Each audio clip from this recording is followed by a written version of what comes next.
Hey guys, it's TheFrXion here, Tango12, however you call me, I don't really care. Welcome back to World of Tanks, where today we're going to be talking about a rental tank that I have had access to for 3 days, and after the very first day I can already tell that I will never, ever in my life buy this tank. This is not a review, this is just my first impressions with the T42. Now, you need to know a little bit about me. I'm a big tank fan. I'm a big fan of the M46 Patton and the M48 Patton. If we take a look at my service record and we go to my vehicles, you can see that some of the most games I played in was with the M48 Patton, and the M46 Patton is somewhere close by, 618 games. This is like one of my all-time favorite vehicles. I haven't played it in years, but that's fine. So when this T42 first came out, I was kind of surprised because I thought that this tank was like a hybrid of a M26 Pershing with an M46 Patton, and it turns out it actually was one of the very early prototypes where they made the turret, but they made a different hull, and then they ported the hull onto an M26 Pershing, thus creating the M46 Patton. So basically, I thought that this was going to be alright.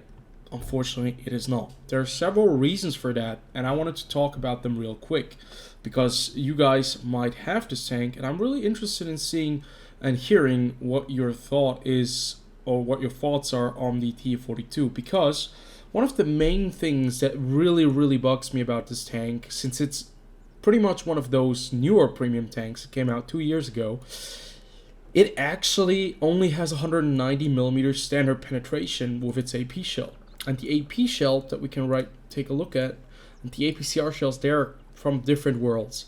If you play this tank only with APCR, it actually is quite decent, but if you play it only with AP, you're gonna be suffering a lot. Doesn't have any preferential matchmaking, and you only have 190mm of penetration, 814 meters per second shell velocity versus the 1410 meters per second shell velocity and 268 millimeters of penetration. So that is a 78 millimeters increase in penetration and a 600 meters per second increase in shell velocity, which is a massive difference.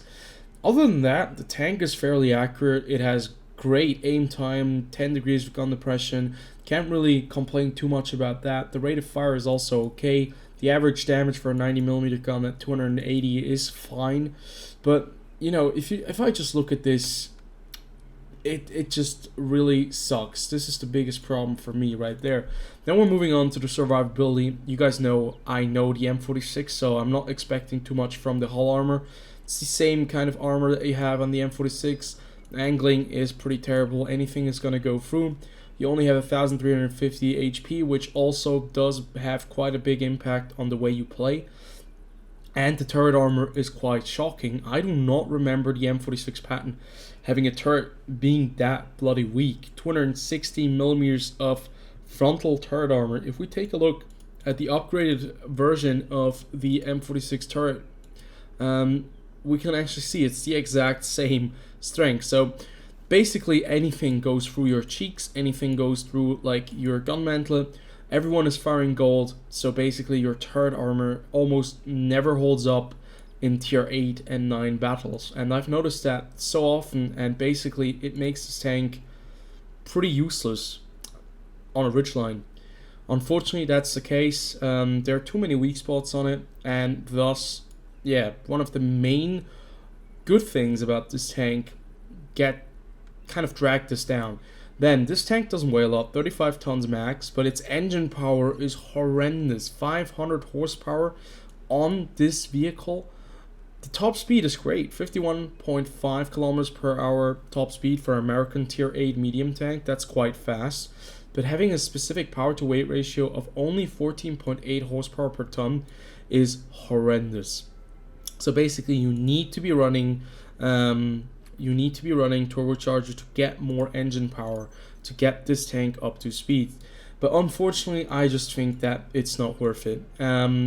Everything is kind of lackluster about this tank, that's what I've noticed, and the view range of 400 meters, which is quite nice, doesn't make it any better. This tank is such a frustrating experience to play that I'm definitely going to just put it away. I'm going to sell it because I have not had good games with this vehicle. It's been incredibly difficult to actually have good games and to win games, maybe because I don't have enough experience, or because the fact that you'll have to rely on premium ammunition, which I don't want to do most of the time, because it completely goes against the idea of a premium tank to make currency, but you're firing so much that you're barely making anything, and for that I can play different tanks which just have better standard rounds and are much more reliable than the T42. So I'd say we jump into a game, and I'm going to show you just how weird I think the T42 is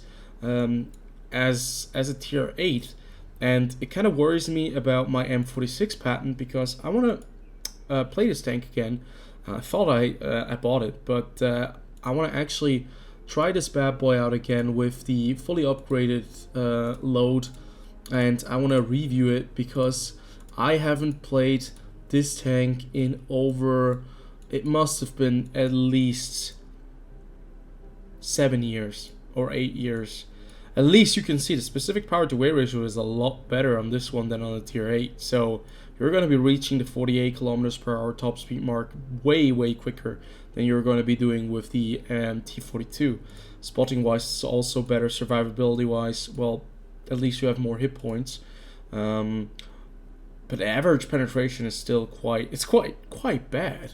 I don't recall this gun having such bad penetration, but I guess that's a thing, and it has some pretty horrible dispersion as well. But we're gonna take a look at the M46 in the near future. We're gonna jump over to the gameplay, and hopefully I can show you guys just why I think this 3-day trial was or rental was a pretty bad idea for me. So we are playing the T42 as I mentioned prior, but we're playing it on the map Paris. Now, this is a map that doesn't really work very well for medium tank without any armor. I think the field up north is just too small to really be a nice playground where you can stay hidden. And if you're going down south, well, you're gonna have to deal with a lot of heavy armor. And unfortunately, because we do not really have the best standard pen, that also means that we're going to have a bit of a hard time and we're going to be struggling. So the best thing to do at the beginning of the match probably is to have a little bit of an overwatch over the middle, and thankfully we have a TS5 right here next to us who can provide us with a little bit of cover in case we get absolutely outspotted by enemy vehicles and annihilated in turn. Now, I mentioned that I'm not a big fan of this tank, but that doesn't mean that you cannot have decent games in it. I've just noticed that having decent games in this tank has been pretty difficult to come by, because somehow I get into this very horrible like vortex where I constantly just get completely dominated with my team when I play this tank, because I have the feeling that I don't really have any real impact. Whenever I play it, I don't want to sit back. I want to be active. I want to be a part of a team that tries to push and win, and it's kind of difficult with this tank. It lacks the mobility. I think the worst thing about this vehicle really is not just the pen, but the lack of engine power. The power to weight ratio is really important, and well, it limits you very much. So doesn't mean that these AP shells don't work. I put one into the side of the ISM, but you know, 190 millimeters at tier 8, that's really, you know, at the lowest part. I know that the KB5 has like, the KB5 I think is at like I think it's at 207 millimeters of penetration, but it used to be at like very low 187, I think. And having 190 just with 90 millimeter gun is it's so lackluster. So I'll load the gold because that's how you're supposed to be playing this tank, and I wanted to figure out and see how well it works. The AMX M449L is a tank that does have very sturdy frontal armor. So going through the lower plate, that does work with the AP shell. It doesn't work with the APCR shell. It doesn't work with the AP shell. but it's not always going to be reliable enough. Even with 268 millimeters of penetration, the AMX M4 has some pretty damn sturdy armor. So far, it looks like the entirety of the enemy team is down south, and nobody is really up north. We have a ELC even 90 right there sitting in a bush, and the entirety of the enemy team is down there just fighting our few heavy tanks that are down there. Now, to be fair, at this point, it actually should be quite apparent that either we go put some pressure on them by capping, or we go and flank them, because our heavy tanks in the south, they're not going to be able to hold off this massive advance of, 12 tanks or 11 tanks that are down south. So we have to do something. Now, with this tank, generally speaking, I think if you're moving up like this and you can keep your lower plate hidden a little bit, I think it might work. The accuracy, the aim time, both these things, they are quite fine, and the rate of fire is decent enough to give you a little bit of an advantage against maybe some tier 8 heavy tanks. But if you can't shoot anything, you're gonna be looking down into a situation where you're gonna have a bit of a tough time. As you can see, the enemy team now is completely enveloping our heavy tanks in the south, and our north, which also includes us. We have been just struggling around for way too long, and now we get flanked, and you can actually see that we are bouncing some shots, and the T-54 just crashed right there. But yeah, do not expect that when we're playing this tank. The bounces, these are very lucky bounces. They usually do not happen. Now we are finding ourselves in a very awkward situation where we should have capped, because the HP balance has completely shifted, and we are not going to be able to do a lot of damage here, especially if we're too close to the enemy. So right there, we take out the Tiger II with the AP shell. Luckily for us, we managed to do just that. And now we have a Burask behind us. We have a Tiger II on full HP, also quite fast. If you think about it, Tiger II does have a little bit of mobility. The G-Sora, Emil 1, TS5, and the ELC even 90. So actually, I wanted to lay up an ambush over here. Probably should have done it on the TS5, but at the same time, I was worried that I'm going to get outflanked by the Tiger II or the ELC even 90. And right here, another very uncomfortable thing about this tank, the horrible shell velocity of 840 meters per second. Who the hell, or 814 meters per second, I'm sorry about that. Who the hell wants to play a tank like that? Unfortunately, we hit the ELC even 90 instead of the Tiger II. But we're still trying to put some, suppressive fire, and we actually managed to penetrate the TS5 and the lower plate right there with 268 millimeters of penetration. But this game is not going to be going good. This Burask, very smart right there. We do not hit him, but somehow we hit him, but we bounce. And at the same time, I have the feeling that something is creeping up behind me, and it's obviously Tiger II, and I'm not going to be able to survive this fight, thus dying to the ELC even 90. So even though I don't really enjoy the T-42, it still does allow you to provide, or it still provides you with some decent games from time to time. But I've noticed that the majority of my games, I barely manage to scratch 1,500 damage, because the gun, the pen is so lacking, and I'm not always firing APCR. When I'm firing APCR, I just have the feeling like the damage is not good enough, and the entire platform just feels, it kind of feels lackluster, and it just doesn't feel like the tank that I want to play.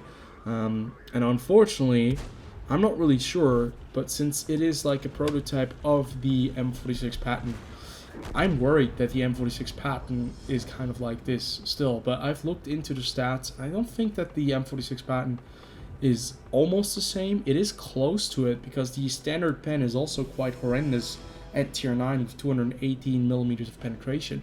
That is on the same level as the T-54. But the T-54 has some very, very gnarly heat shells with 330 millimeters of penetration, which obviously is going to improve things by a lot.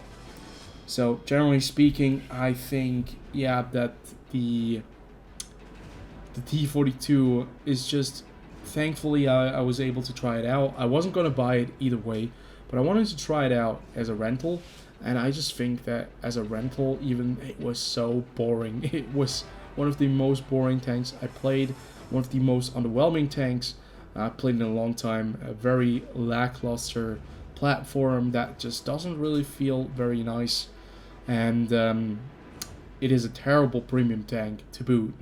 And I just wanted to show you guys my experience with this tank, my experience with a rental for once. Hopefully you guys did enjoy. Tell me in the comment section, what do you think about the T42?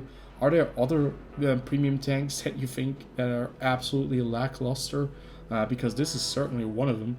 I can think of one or two others that come directly to my head. The M46 Patton Korea, for example, is also not the best one out there, but I think still a little bit better than the T42. So I see you guys in the next video. Until then, have a good one and enjoy.